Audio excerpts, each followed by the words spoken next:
अस्सलामुअलैकुम वरहमतुल्लाहि वबरकातुह। मैं हूँ हाफिज़ वजीहुल हसन। आज मेरा टॉपिक है एनाटमी।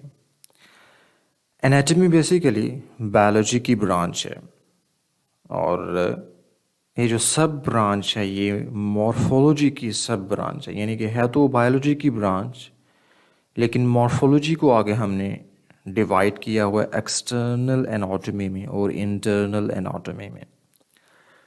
तो ये जो इंटरनल एनाटॉमी है ये बेसिकली ग्रीक वर्ड है एनाटॉम। एनाटॉम से ये वर्ड डिराइव्ड है जिसका मतलब होता है डाइसेक्शन, कट करना। ठीक है, किसी भी ऑर्गेनिज्म को डाइसेक्ट करना, काटना विद डिफरेंट सर्जिकल इंस्ट्रूमेंट्स ताकि हम उसके इंटरनल बॉडी ऑर्गन्स को या डिफरेंट बॉडी पार्ट्स को स्टडी कर सकें। तो anatomy from Greek anatome which means dissection. तो डाइसेक्शन बेसिकली कटिंग और क्रिटिकल एनालिसिस ऑफ ऑर्गेनिज्म। अगर हम फॉर एग्जांपल किसी भी ऑर्गेनिज्म की बॉडी को कट लगाकर उसके इंटरनल ऑर्गन्स को स्टडी कर सकते हैं, तो वो बेसिकली हम डाइसेक्शन करते हैं।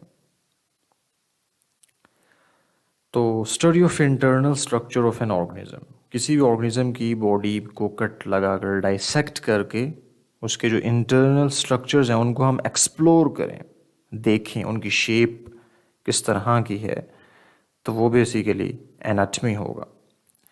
For example study of internal structure of human body, study of heart, kidney और डिफरेंट बॉडी ऑर्गन्स की हम शेप्स को और उनके टिश्यूज़ के एनालिसिस को भी हम ठीक है, उनकी डिफरेंट सेल्स में उनकी किस तरह की अरेंजमेंट है उसको भी स्टडी कर सकते हैं।